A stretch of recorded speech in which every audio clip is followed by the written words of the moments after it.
1절에서 20절까지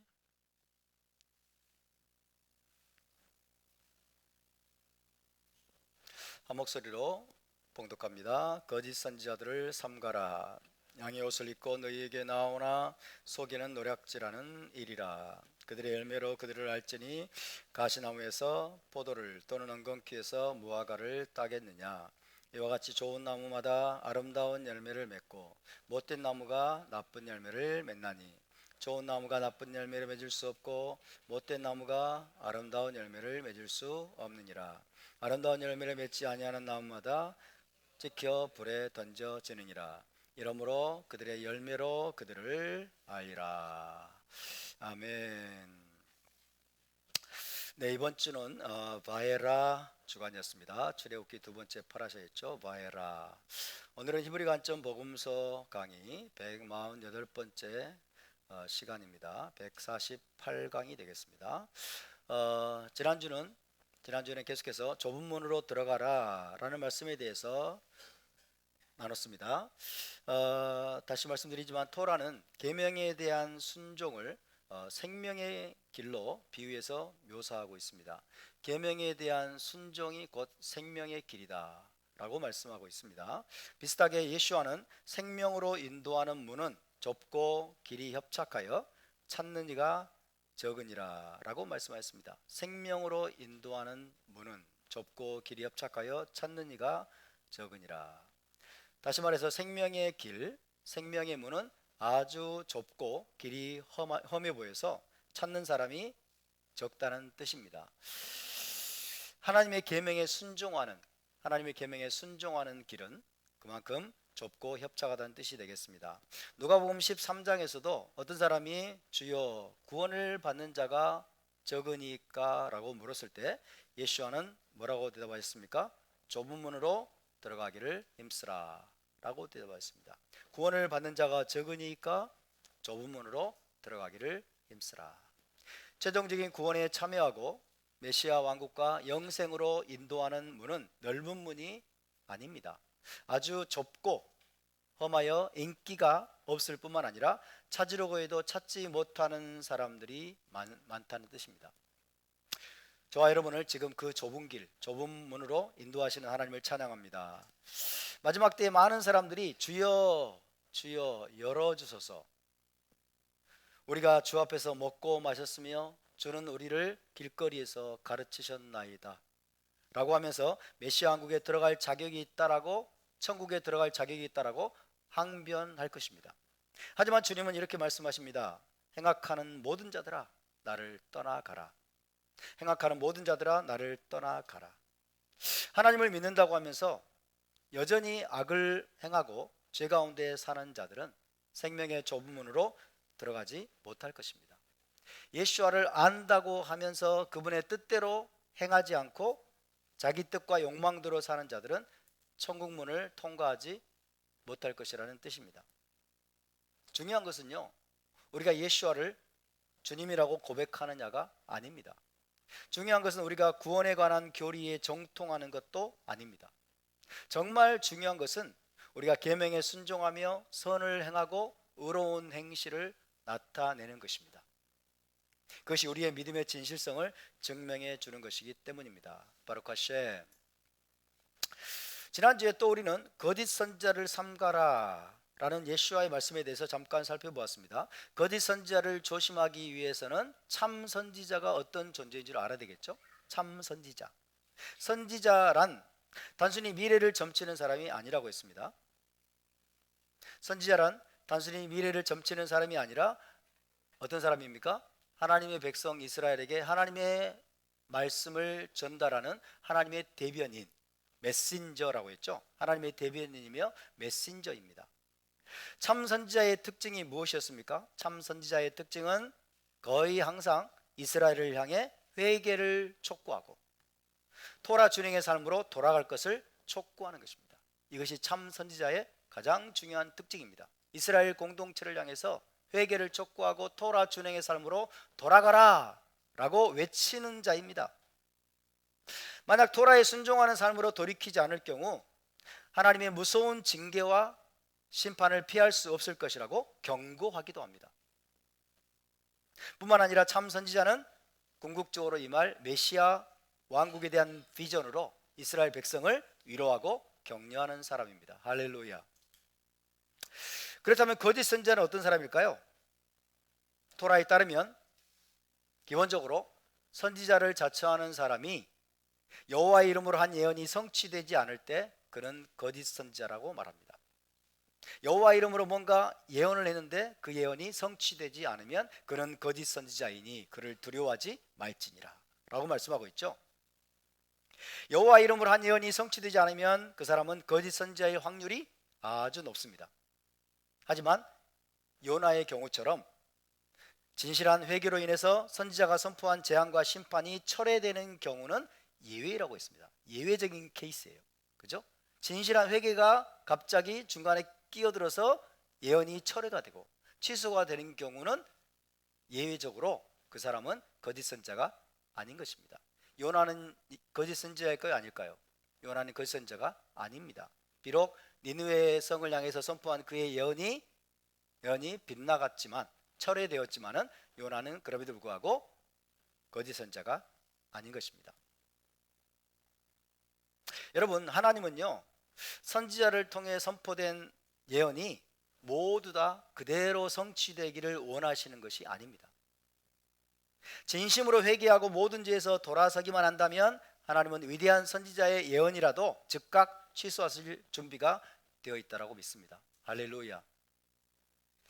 따라서 선지자가 재앙이나 심판을 예언하는 것은 진실한 회개를 이끌어내기 위한 강력한 경고라고 할 수 있습니다. 그것이 반드시 이루어져야 된다 그런 뜻이 아니에요. 그죠? 어떤 재앙이나 심판을 선지자가 예언을 했는데 여러분 듣는 자들이 진실로 회개하고 돌이키게 된다면, 그래서 그 재앙과 심판이 여러분 임하지 않게 된다면 그것이야말로 하나님께서 기뻐하시는 뜻이라고 믿습니다. 여전히 완악하여 회개치 않으므로 그 재앙이나 심판을 당할 것이냐, 아니면 진실한 회개를 통해서 재앙이나 심판이 취소되게 할 것이냐는 전적으로 누구에게 달려있다? 백성에게 달려있다. 저와 여러분에게 달려있다. 우리에게 달려있습니다. 할렐루야. 그렇다면 거짓 선지자를 판별하는 또 다른 기준이 있을까요? 예, 있습니다. 거짓 선지자를 판별하는 또 다른 기준. 선지자의 예언이 모두 성취가 되고 그를 하나님께서 보내셨다는 증거로 여러 가지 기사와 이적들을 보인다고 하더라도 여전히 어떤 사람이 거짓 선지자임을 알 수 있게 해주는 확실한 징표가 있다라고 토라는 말씀하고 있죠. 신명기 13장 가볼까요? 신명기 13장 1절에서 5절입니다. 거짓 선지자를 판별해주는 또 가장 확실한 기준이 있습니다.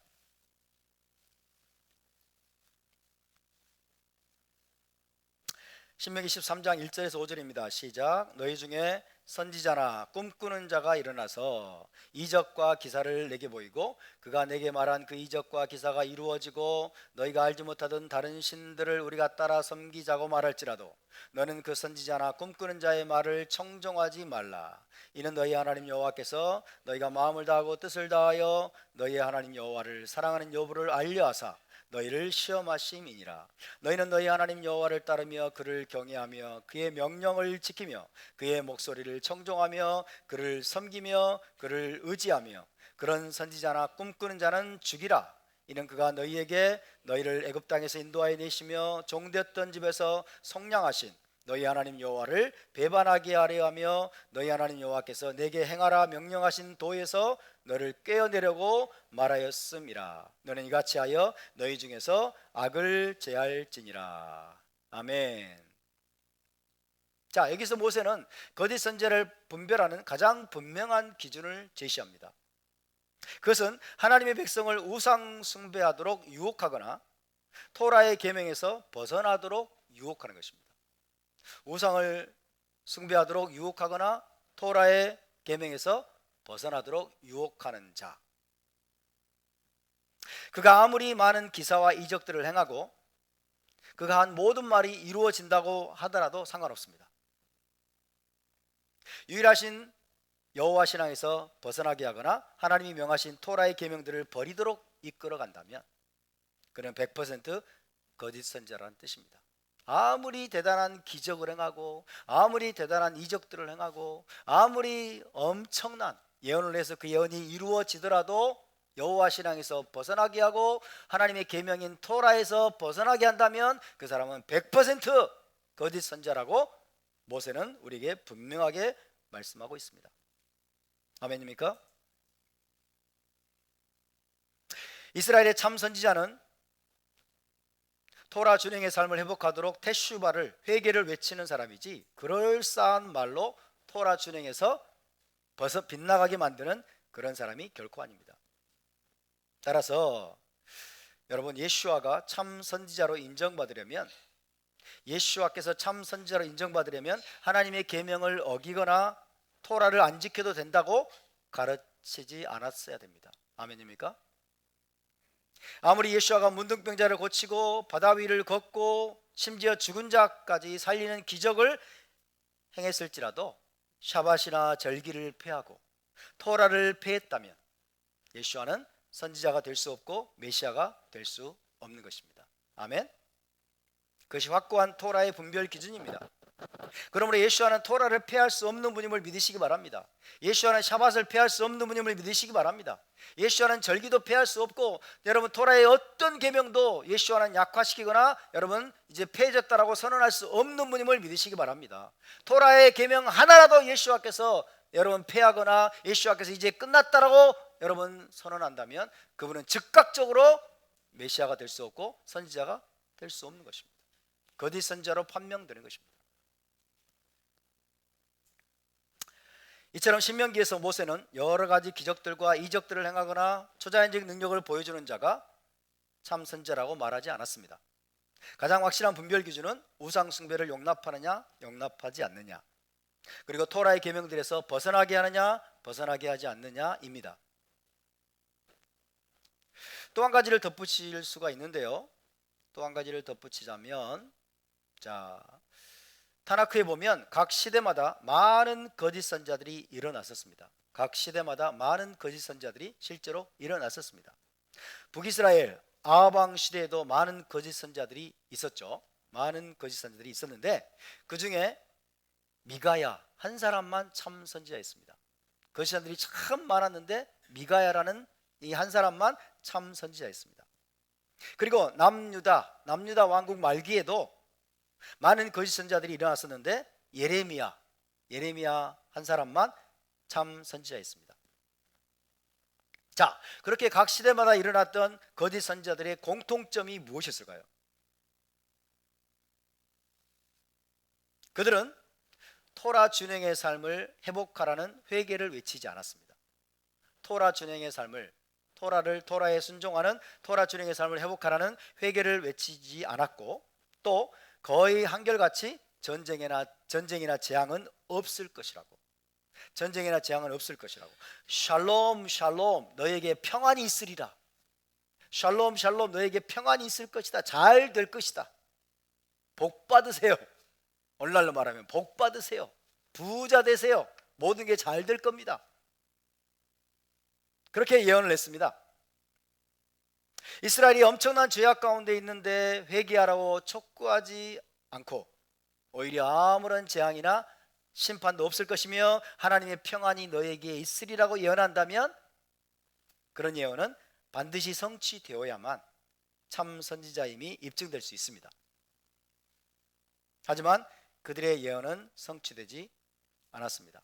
많은 거짓 선지자들이 아합 왕에게 올라가서 승리를 얻으소서, 전쟁에 나가려고 하는데 아합 왕에게 이번에 전쟁에 출전하시면 반드시 승리를 얻을 것입니다, 올라가서 승리를 얻으소서, 많은 거짓 선지자들이 한결같이 아합 왕에게 그렇게 여러분 예언을 했습니다.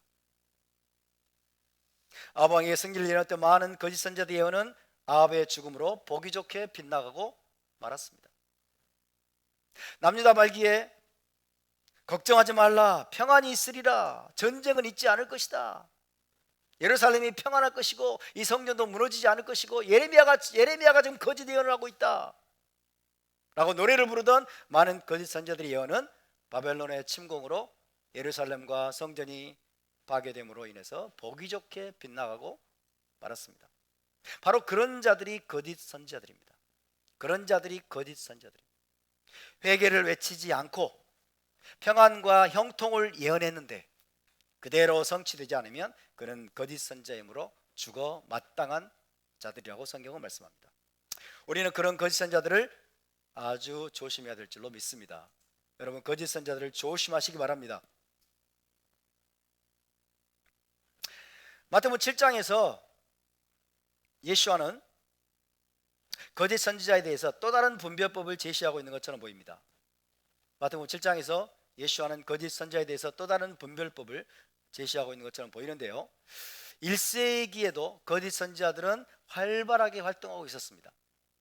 마지막 때의 특징 중에 하나가 뭡니까? 마지막 때의 특징 중에 하나도 거짓 선지자들과 거짓 메시아들이 일어나서 많은 사람들을 미혹하는 것입니다. 이게 마지막 때의 특징 중에 하나입니다. 요한일서 4장 1절을 제가 읽어드리겠습니다. 안 찾으셔도 됩니다. 시간이 부족하기 때문에. 요한일서 4장 1절, 사랑하는 자들아, 영을 다 믿지 말고 오직 영들이 하나님께 속하였나 분별하라. 많은 거짓 선지자가 세상에 나왔음이라. 1세기 말경 사도 요한이 사역하던 시대에도 이미 많은 거짓 선지자들이 세상에 나와서 활동하고 있다라고 이야기하고 있습니다. 베드로후서 2장 1절을 읽어드립니다. 베드로후서 2장 1절, 그러나 백성 가운데 또한 거짓 선지자들이 일어났었나니 이와 같이 너희 중에도 거짓 선생들이 있으리라. 그들은 멸망하게 할 이단을 가만히 끌어들여 자기들을 사신 주를 부인하고 임박한 멸망을 스스로 취하는 자들이라. 사도 베드로도 이스라엘 백성 가운데 많은 거짓 선지자들이 일어났었다는 사실을 지적합니다. 그러면서 이와 같이 너희 중에도 거짓 선생들이 있으리라고 예언합니다. 너희 중에도 거짓 선생들이 있으리라. 메시아닉 공동체 가운데 일어날 거짓 선생들이 사실상 거짓 선지자와 같은 역할을 하리라는 말씀이죠. 마태복음 24장 11절 24절을 제가 읽어드립니다. 마태복음 24장 11절에 보면 거짓 선지자가 많이 일어나 많은 사람을 미혹하겠으며, 마지막 때에 대해서 예수께서 예언하신 내용이죠. 거짓 선지자가 많이 일어나 많은 사람을 미혹하겠으며, 24절, 거짓 그리스도들과 거짓 메시아들과 거짓 선지자들이 일어나 큰 표적과 기사를 보여 할 수만 있으면 택하신 자들도 미혹하리라. 큰 표적과 기사를 보여서 할 수만 있으면 택하신 자들도 미혹하리라. 누가요? 거짓 메시아들, 거짓 선지자들이 마지막 때 일어나서 바로 그런 일을 행할 것이라고 예수께서 경고하고 계시는 겁니다. 이것이 마지막 때의 특징입니다. 거짓 선지자들과 거짓 메시아들이 많이 일어나 큰 표적과 기사를 보여주면서 심지어 선택받은 백성까지 미혹할 것이라는 경고의 말씀입니다. 그러므로 마지막 때에는 거짓 메시아와 거짓 선지자 그리고 거짓 교사들의 특징을 잘 분별하는 것이 대단히 중요한 일입니다. 겉으로 보기엔 메시아처럼 보이고 선지자처럼 보이고 진리를 가르치는 교사처럼 보이기 때문에 깜빡 속아 넘어가기가 아주 쉽기 때문입니다. 실제로 많은 사람들이 그런 가짜들에게 속아 넘어가서 멸망의 구렁텅이로 빠져 들어갈 것이라고 성경은 경고하고 있습니다. 자, 마태복음 7장 15절에서 예수께서 거짓 선지자들을 삼가라 라고 하시면서 거짓 선지자, 거짓 선지자라는 표현을 사용하고 계시는데, 예수께서 사용하신 이 거짓 선지자들이란 말은 문자 그대로 거짓 선지자들만이 아니라 믿는 자들 사이에서 활동하는 거짓된 영적 지도자들, 거짓된 영적 지도자들을 통칭하는 표현으로 우리가 이해할 수가 있습니다. 말 그대로 거짓 선지자들만이 아니라 믿는 자들 사이에서 활동하는 거짓된 영적 지도자들, 거짓 교사들까지 포함해서 거짓된 영적 지도자들을 통칭하는 용어로 사용하셨다라고 이해할 수가 있습니다. 겉보기에는 양의 옷을 입고 있지만은 속에는 노략질하는 일이라. 겉으로는 양의 옷을 입고 있지만 속에는 노략질하는 일이라는 말씀은 겉보기에는 부드럽고 유순하고 선한 리더인 것처럼 보이지만은 실제로는 믿는 자들을 노략질하고 착취하고 자기 이득을 위해서 이용해 먹는 사악한 자라는 뜻입니다. 거짓 선자들과 거짓 리더들은 항상 자신의 참 모습을 숨기고 위장하는 데 능하죠. 자신의 실체를 숨기는 거예요. 그래서 수많은 사람들이 그들의 실체를 분별하지 못하고 겉모습만 보고, 혹은 그들의 입에서 나오는 그럴싸한 말만 보고, 혹은 그들이 행하는 어떤 기적이나 표적이나 어떤 능력만 보고 수많은 사람들이 그 사람들에게 속아 넘어간다는 뜻입니다. 그래서 시키는 대로 복종하고 충성하고 또 많은 재산을 갖다 바치면서 점점 그런 리더에게 종속되어 갑니다. 조금이라도 의심하면 안 된다는 종교적인 두려움 때문에 맹목적으로 추종하다가 결국에는 모든 것을 잃어버리고 많은 사람들이 얼마나 많은지요. 그런 거짓된 지도자에게 속아 넘어가서 받은 상처와 트라우마는 평생이 걸려도 치유되기가 어렵습니다. 평생이 걸려도 치유되기가 어렵습니다.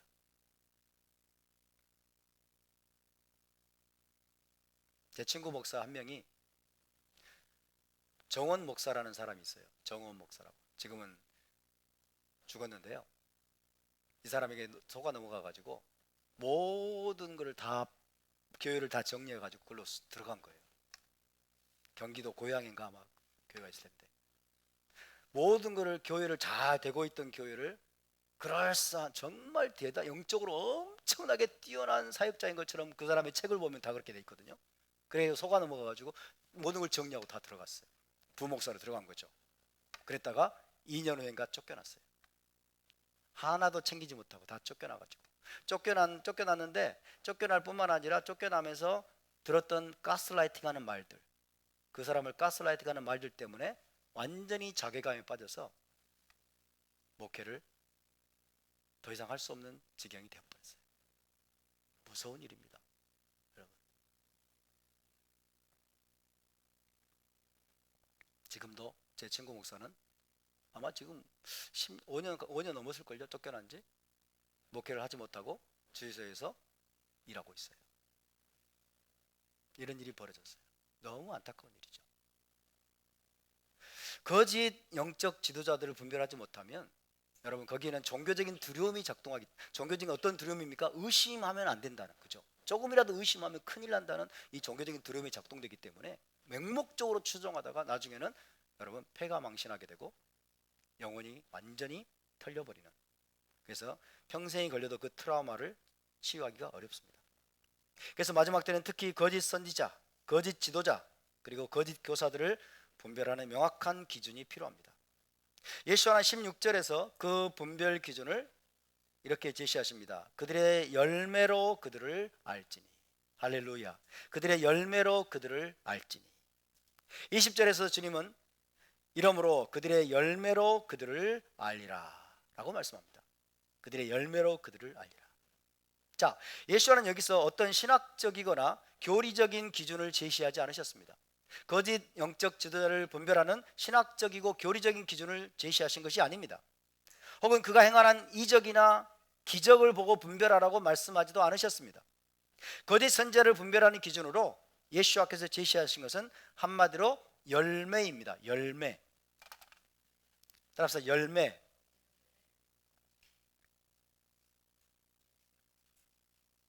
그들의 열매로 그들을 분별하라 라는 뜻입니다. 랍비 문헌과 사도들의 가르침에서 사람의 열매는 그의 행위를 의미합니다. 행위. 액트를 말합니다. 그의 입에서 나오는 말을 보지 말고, 그가 행하는 기적이나 이런 걸 보지 말고 그의 행위를 보라는 거예요. 그의 행위로, 그의 열매로 그들을 알지니라. 선한 열매는 선한 행위를 의미하고, 그죠? 행위. 자, 선한 행위는 선한 열매입니다. 그리고 악한 행위는 악한 열매를 의미합니다.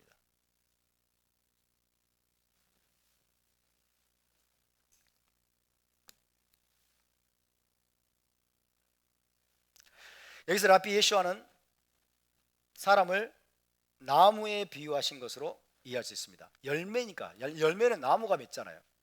그죠? 열매는 나무가 맺어요. 그래서 사람을 나무에 비유하셨다. 사람을 나무에 비유하신 것은 토라에서 유래를 찾아볼 수 있습니다.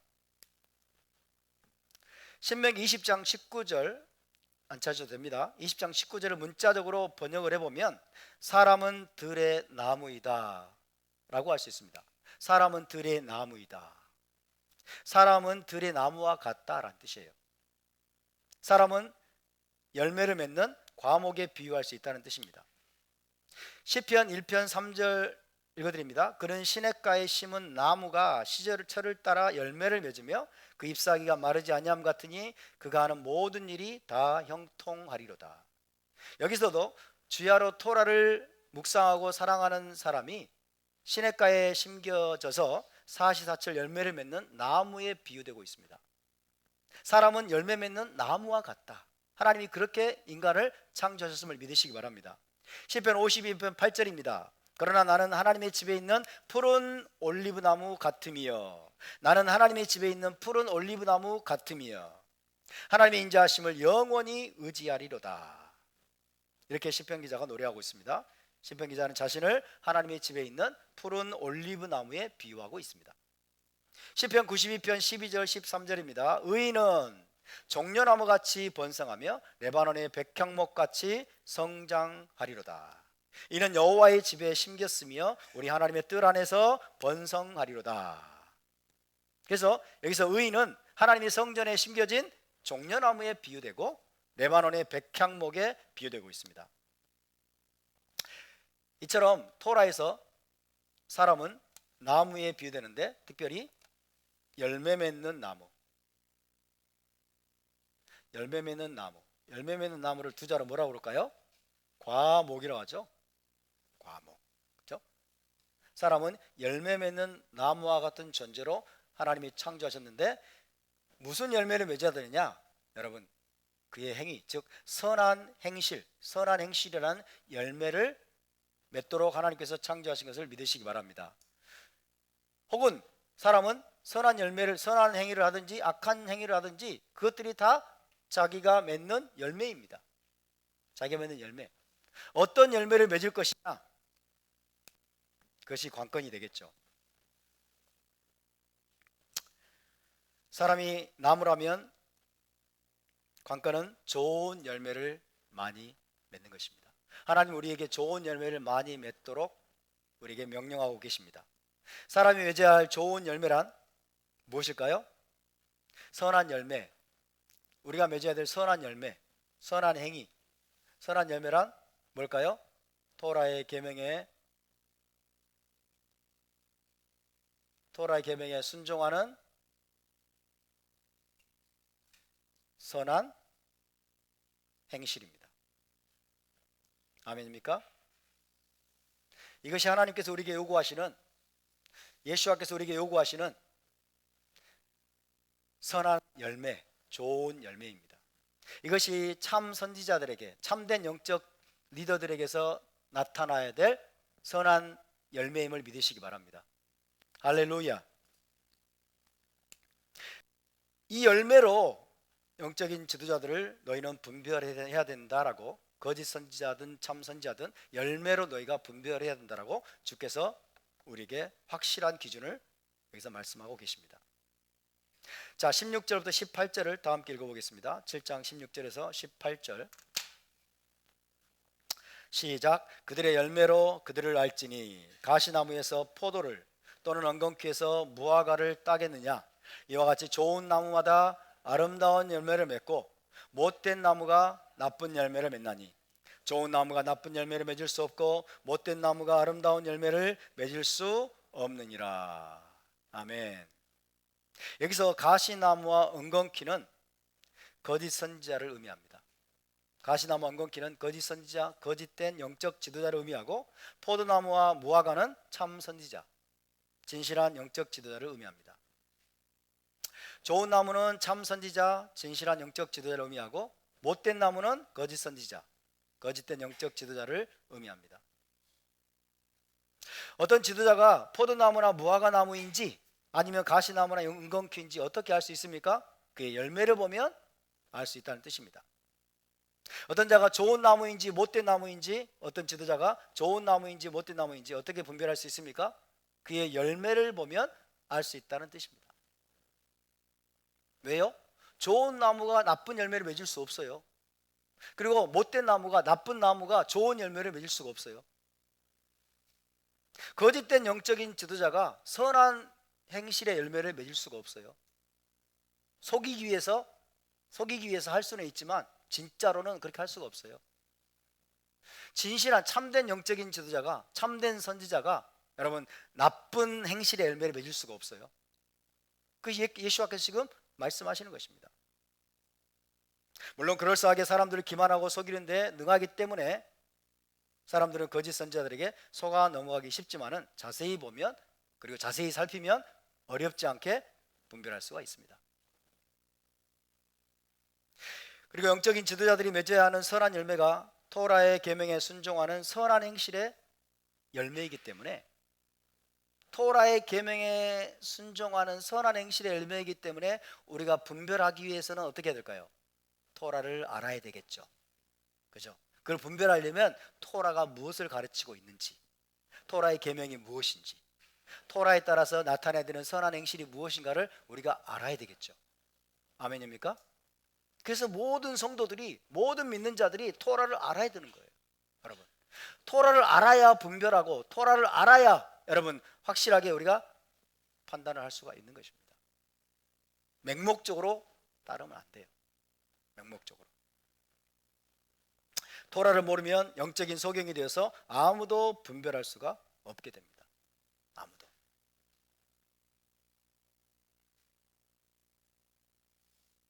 자, 이것을 근거로 해서 오늘 이 시간에 저는 거짓 선지자, 거짓 교사 혹은 거짓 영적 지도자를 분별하는 기준을 제시하고자 합니다. 일반적인 거짓 선지자, 거짓 교사, 거짓 영적 지도자라기보다는 이단 사이비를 분별하는 기준을 제가 여러분께 오늘 제시하려고 합니다. 우리가 정확히 분별해서 절대 속아 넘어가지 말아야 될 사이비, 이단을 분별하는 기준이라고 할 수도 있겠습니다. 자, 오늘 이 기준을 잘 들으시고요. 절대 노략질하는 이리 같은 가짜들, 사이비 이단에게 속아 넘어가지 않기를 바랍니다.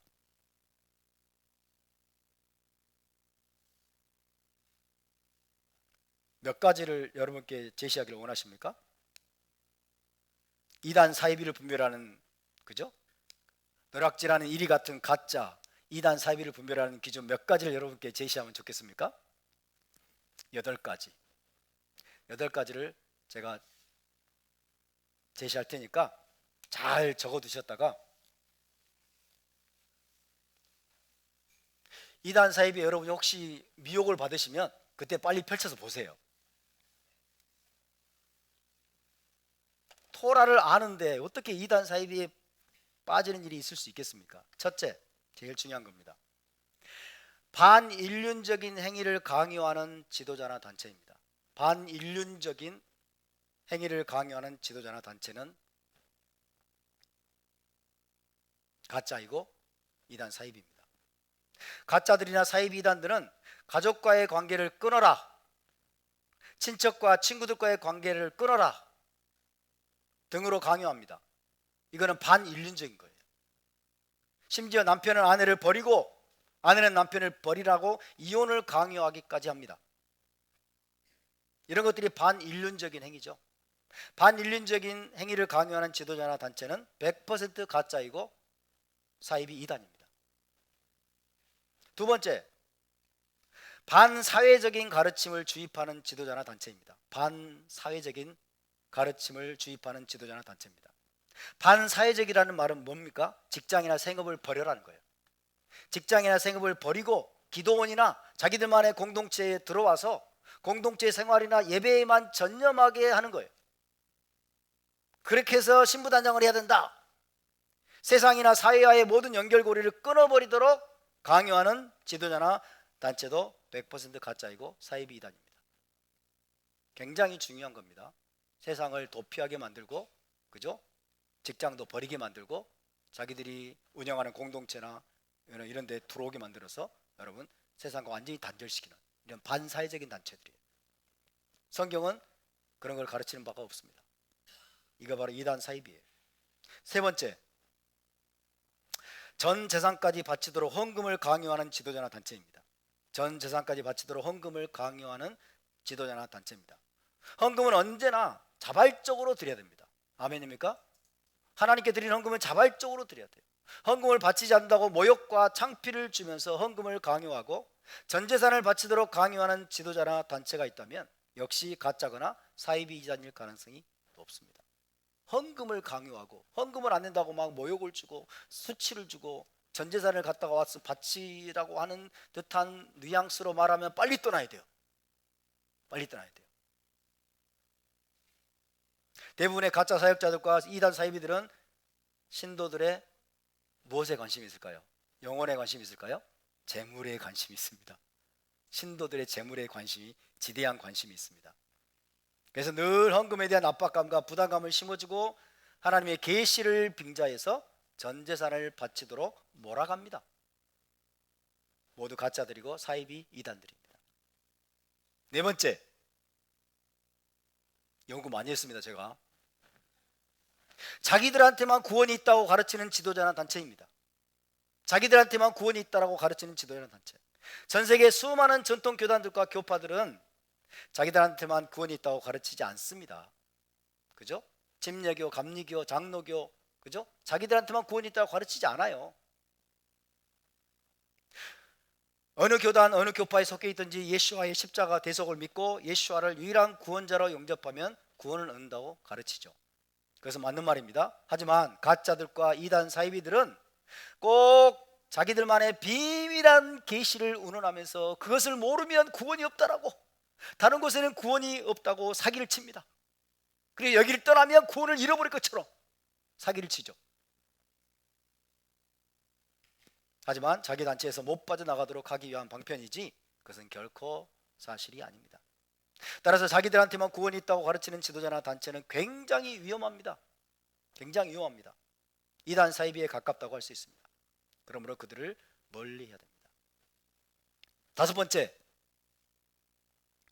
개인의 자유로운 선택과 자발적인 헌신을 가로막고 강압과 강요와 두려움으로 몰고 가는 지도자나 단체. 강압과 강요와 두려움으로 몰고 가는 지도자나 단체. 가짜들과 이단 사이비의 특징 중에 하나는요, 항상 강압, 강요, 그리고 두려움을 주된 무기로 사용한다는 것입니다. 저는 여러분에게 늘 이렇게 말씀드립니다. 여러분 모두가 자유롭고 독립적이고 책임적인 개인이 되셔야 된다. 아멘입니까? 토라가 우리에게 말씀하고 있는 거예요. 여러분, 강압과 강요와 두려움을 주된 무기로 사용하는 이단 사이비, 그런 곳에는 자유가 없고 평안이 없습니다. 있다면 그것은 그렇다라고 착각하는 것일 뿐이죠. 주의 영이 계신 곳에는 뭐가 있다? 자유함이 있느니라. 할렐루야. 주의 영이 계신 곳에는 자유함이 있느니라. 보편적인 교단과 교파들은 개인의 자유로운 선택과 자발적인 헌신을 보장하고 권장합니다. 그것이 하나님의 속성이기 때문입니다. 하지만 사탄은 항상 강압과 강요의 방법을 사용하고 늘 두려움을 심어주어서 사람을 묶어두려고 합니다. 여기서 벗어나면 너 죽어. 여기서 벗어나면 구원을 잃어버릴 거야. 두려움을 심어주죠. 그래서 사람들을 묶어두는 거예요. 강압하고 강요하고 두려움을 심어주는 거예요. 따라서 우리는 강압과 강요 그리고 두려움을 주된 무기로 사용하는 지도자나 단체를 경계해야 됩니다. 이단 사이비일 가능성이 대단히 높습니다. 여섯 번째, 성적으로 부도덕한 행위를 강요하거나 정당화하는 지도자나 단체입니다. 성적으로 부도덕한 행위를 강요하거나 정당화하는 지도자나 단체. 가짜 지도자나 이단 사이비일수록 성적으로 문란하고 부도덕한 행위를 강요합니다. 통일교도 문선명과의 섹스를 피가름이라는 교리로 정당화했죠. 문선명은 죽었지만, 그죠? 문선명하고 섹스를 해야 피가 깨끗해진다는 거예요. 에덴 동산에서 지었던 그 원죄가 깨끗해진다라고 그렇게 사기를 쳤어요. 여러분이 최근에 잘 아시는 JMS 정명석이 자기가 메시아야. 정명석이는 섹스 중독자예요. 수많은 여성들을 성노래기로 이용하면서 그것을 영광으로 여기도록 세뇌합니다. 영광이라는 거예요. 영광이라고. 얼마 전에 나온 증언을 보니까 엄마와 딸을 동시에 유린했더라고. 이런 사악한 자들. 이처럼 성적으로 문란하고 부도덕한 행위를 강요하거나 정당화하는 지도자나 단체는 거의 100% 이단 사이비로 보면 됩니다. 일곱 번째, 많네요, 그죠? 종류가 참 많아요. 예수와의 재림 날짜를 특정하며 시한부 종말론을 가르치는 지도자나 단체입니다. 예수와의 재림 날짜를 특정하며 시한부 종말론을 가르치는 지도자나 단체. 예수와의 재림 날짜는 아들도 모르고 하늘의 천사도 모르며 오직 아버지만 아신다고 했는데 굳이 재림 날짜를 계시받았다고 하면서 날짜를 특정합니다. 그러면서 뭘 인용하죠? 주 여호와께서는 자기의 비밀을 그 종 선지자들에게 보이지 아니하시고는 결코 행하심이 없느니라 라는 아모스의 말씀을 거론합니다. 그러나 그 말씀은 그런 의미로 해석해서는 안 됩니다. 피상적으로 읽으면 성경이 얼핏 환란 전 휴거론을 가르치는 것 같지만 사실은 그렇지 않습니다. 성경은 환란 후에, 그죠? 환란 후에 하늘에서 큰 나팔 소리가 울리고 하늘에 징조가 보이고 예수와께서 천사들을 통해서 하늘 이 끝에서 저 끝까지 택하신 자들을 모으실 것이다. 환란 후에입니다. 환란 후에. 환란 전 휴거론 대단히 위험합니다. 환란 전 휴거론자들은 항상 재림 날짜를 여러분 특정해야 될 유혹에 빠져요. 왜? 환란 전에 떠나야 되니까. 성경은 환란 후에 예수와께서 큰 나팔 소리와 함께 강림하실 것이라고 가르칩니다. 그러므로 우리는 재림 날짜나 시한부 종말론에 속아 넘어가서는 안 됩니다. 그런 잘못된 가르침 때문에 부모와 가족을 다 버리고 직장도 다 버리라는 이 반인륜적이고 반사회적인 가르침이 나오는 것입니다. 마지막 여덟 번째, 성경 말씀보다 꿈과 환상과 예언 등을 더 신뢰하고 그것들을 적극 활용하는 지도자나 단체입니다. 성경 말씀보다 꿈과 환상과 예언 등을 더 신뢰하고 그것들을 적극 활용하는 지도자나 단체. 이것은 꼭 이단 사입이라고 하긴 어려울지 모르지만 그쪽으로 빠지기 아주 쉬운 상태예요.